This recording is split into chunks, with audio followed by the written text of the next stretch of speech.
Here's how to build your own smart home kiosk with a touch display using a Raspberry Pi.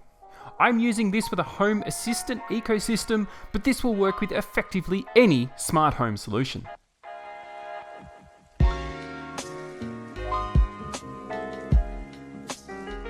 If you've ever dreamt of waking up in the morning wishing you were Tony Stark with a fancy automated home that was powered by Jarvis, well, in this video, I'll help you get one step closer to that dream with this, my DIY built integrated home automation touchscreen panel powered by a Raspberry Pi using Home Assistant. I've mounted this in the wall near the main hallway of my home, close by the living area and the kitchen, so it's accessible to anyone within the home. It presents both the weather, time, the family calendar, and allows control of lighting, heating, and cooling.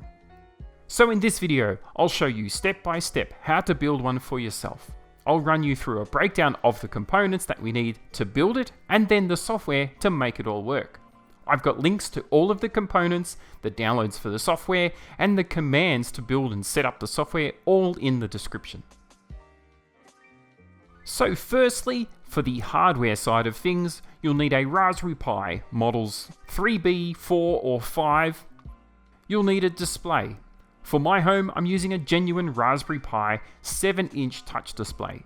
But for the demo build in this video, I've got this Alicro Vision touch display. More detail on that a little later. You'll also need a 16GB SD card or bigger, and I usually like the SanDisk Extreme brand as I found that they are both reasonably priced and fairly good quality. You'll need a USB to SD card reader so we can write the OS to the SD card from your PC, and you'll need a competent power supply to power the Raspberry Pi. If you opt for the Alicro display, it comes with its own power supply that can serve as both the power for the display and the Pi. Otherwise, generally any good quality 5V 3A supply with a USB cable should be appropriate. And some other items might be necessary depending on how you want to make it all work, such as a keyboard and mouse, an Ethernet cable, screwdrivers or other tools for assembly, the usual stuff that most tinkerers will have lying around at home. And finally, for my install in my home, I've 3D printed this housing into which the display and the Raspberry Pi are mounted. It's a relatively simple rectangular housing that allows me to mount it flush in the wall. But I'll share a link in the description if you want to download the STL. Now for the physical build. This should hopefully be fairly straightforward, but it depends a little on the specific hardware you choose to use. For the genuine Raspberry Pi 7-inch touch display, it has integrated mounts to support affixing the Raspberry Pi to the back. Then we need to carefully install the ribbon cable and the 4 DuPont type leads for power and data. This makes for a fairly neat integrated install. I'll put on screen now the pinouts that you need to follow as part of installing those DuPont connectors because it can be a little confusing if you don't know where they need to go. Alternatively, I've got this Alicro brand 7-inch display. On face value, it's very similar to the genuine Raspberry Pi unit, but with some notable differences. For one, it uses HDMI and USB cables to interface with the Pi, rather than the ribbon cable and DuPont connectors. And secondly, the mounting posts on the back of the unit are somewhat universal. So this thing will work with a variety of other mini SBC or single board computer type devices. One other advantage it has is a larger screen resolution at 1024x600 and a fairly reasonable viewing angle at around 178 degrees. And it comes with all the cables to get it all up and running, which is a very welcome addition. USB cables, HDMI cables, and a power supply. And of course, lastly, I've mounted my Pi into this 3D printed housing. It uses 4 screws. These are the type of screw you get when you build a desktop PC. So again, most of us tinkerer types will probably have some of those spare lying around. Now onto the software side. We'll use the standard light version of the Raspberry Pi OS and then install a basic UI to launch a web browser, which will act as our solution to display and interact with the kiosk interface. I've also written a small Python-based menu that will allow us to control the device and perform actions like restart the browser or reboot the Pi OS itself. So firstly, we head over to raspberrypi.com/software. and download the official Raspberry Pi imager. Then we need to install the imager software and launch it. Now would be the time to insert your SD card into the reader and plug that into your PC. Then, using the imager software, we need to select our Pi device, which you'll likely be selecting a Raspberry Pi 3, 4 or 5. For the OS, select the Other submenu and then choose the Raspberry Pi Lite image. For storage, we select the SD card that we've inserted. It's likely that the imager software will auto-detect the correct one, but double check just to be sure. Then click Next, then select the Edit Settings option, and here we can set some custom settings such as the hostname. We can enable SSH, setting a username and password for that, and we can configure the wireless LAN, setting the SSID and password for that. We can set the locale if you wish. However, all of these settings can be changed later if you don't want to set them now. We can select Save and write the SD card. You'll want to verify that the prompt has identified the correct drive or SD card to write the image to. This will take a moment, so it's the perfect time to go and grab yourself a beverage. With the write complete, we can now remove the SD card from the PC and insert it into the Pi. Then it's time to power on your Pi and verify that it boots up successfully. Note, first boot can take some time, so please give it a good 5 minutes or so. Now with the Pi up and running, we need to get it all set up with all the software it needs. You can do this directly on the device, just plug in your keyboard and away you go, or you could SSH onto it from another PC, which is what I'm going to do here. I'm using Windows Terminal. It also has the added benefit of me being able to screen capture what I'm doing, so you can follow along.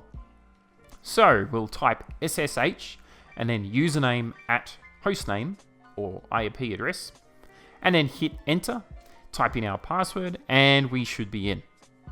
Once we're in, first thing to do is check and update our Pi, so we enter the commands sudo space apt-get space update -y. Sudo basically makes us an admin, apt-get is the software that downloads things, and update tells it we want to download updates.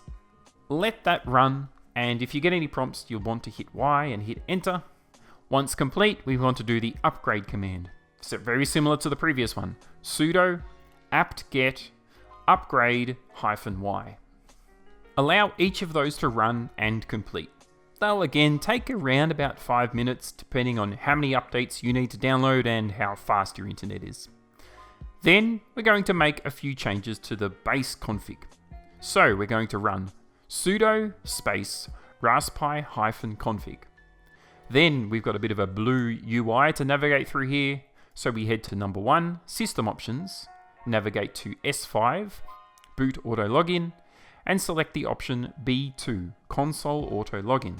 Then select Finish and Reboot.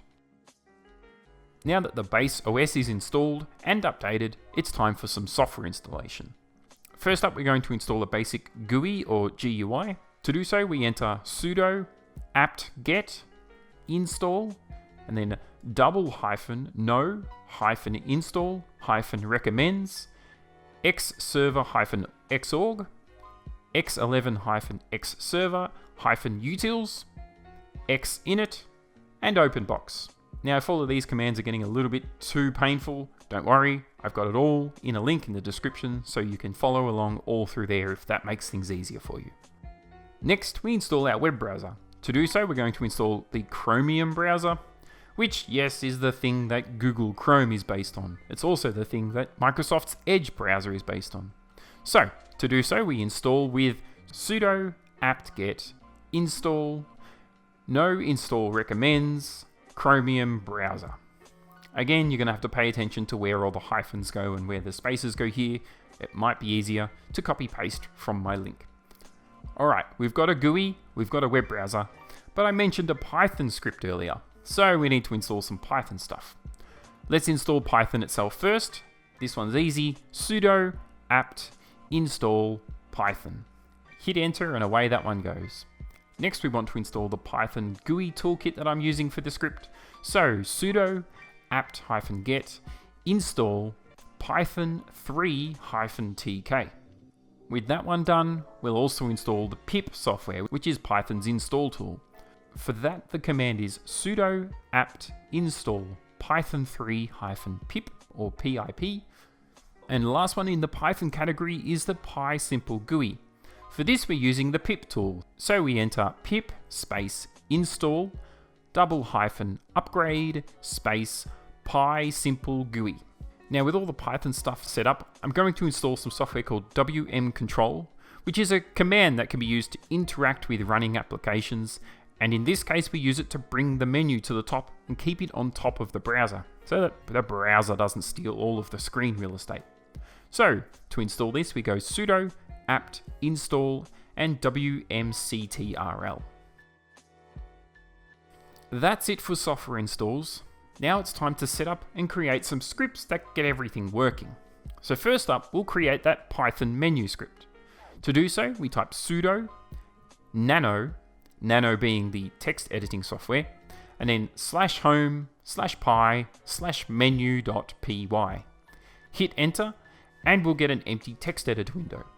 Here, you'll probably just want to copy paste everything that I've provided in the script, because it's a bit too long for us to type out manually, but in essence, this script creates a menu that pops up in the bottom right hand corner, and it allows us to do a few basic commands in the OS. Press Ctrl X to save. That'll give you a prompt to confirm. You can press Y and then hit enter to save that script. Next, we're going to modify the auto start script. This is effectively what runs everything as part of our login or startup procedure in the OS.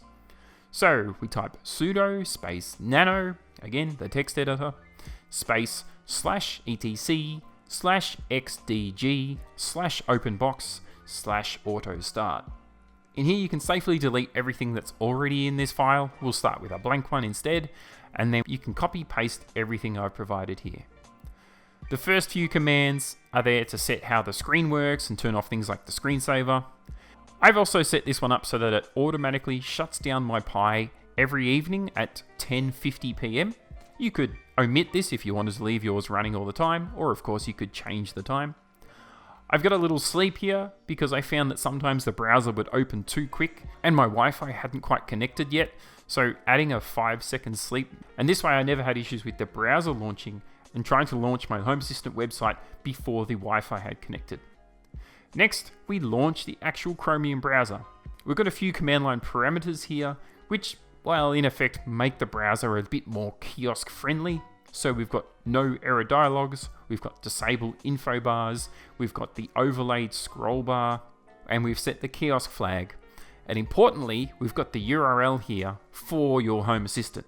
Now you'll see there, mine is the IP 192.168.0.5 port 8123. You'll need to set this to your Home Assistant, and of course, your Home Assistant will need to be on a network that is available to your Pi kiosk. Now these command line parameters, they effectively make the UI full screen, so it's a bit more seamless. They hide the scroll bar, so that only comes up if you're actually scrolling. It gives the whole thing a more integrated and clean look. Next up, we launch our Python menu. So we launch Python 3 and then link it to our script. And then lastly, I've got a little infinite loop here that uses the wm control application to keep the menu on top. It does this every 10 seconds. Then we save and exit Nano by pressing Ctrl X to request the exit, then Y to confirm the save, and Enter to complete the action and return to the console. We now need to start the Xserver UI on boot. So first we need to create a bash profile. We do this with sudo nano /bash_profile. And of course the tilde character is shorthand representation for the home directory of the user we've currently logged in as. Now we want to edit this profile to launch the UI on boot and hide the cursor. So copy and paste the command you can see here now. Again, Ctrl X and Y to save it. And that's it from a software setup perspective. Time to reboot the Pi, and hopefully you'll have a working kiosk. So we type sudo space reboot and watch it run. Your device should now restart, load into a blank desktop, then launch both the browser and the Python menu. The browser will load up the web page that we told it to link to. And since this integrates to Home Assistant, you will need to log in on the first load. But that will be a one-time activity. and it's something you can't do over SSH, so consider just quickly plugging in a keyboard to get over that hurdle. I'd recommend creating a Home Assistant user dedicated to the dashboard. You can name them something generic like dashboard user, and then you can even set them up with their own specific dashboard layout. Then once logged in, we have all the menu and navigation options of Home Assistant. We can interact with the Home Assistant dashboard using the touch interface. And if you need to restart the browser or perhaps shut down the Pi, then the Python menu will always eventually pop up back on screen. Now, if you'd like to see how I set up my dashboard and gave it that clean and integrated look, let me know in the comments. I can put together a video on some of the neat tricks that you can tweak for your Home Assistant dashboard for that really clean look. For example, one custom mod that I really like is Wall Panel.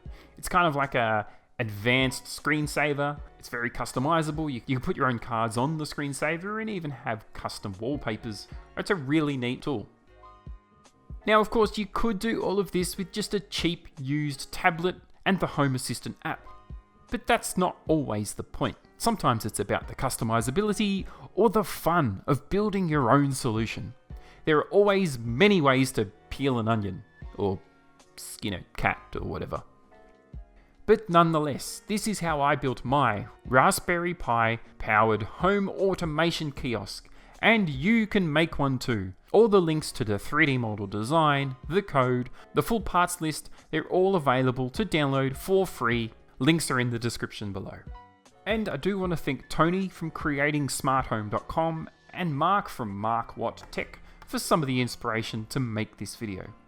Thanks for watching.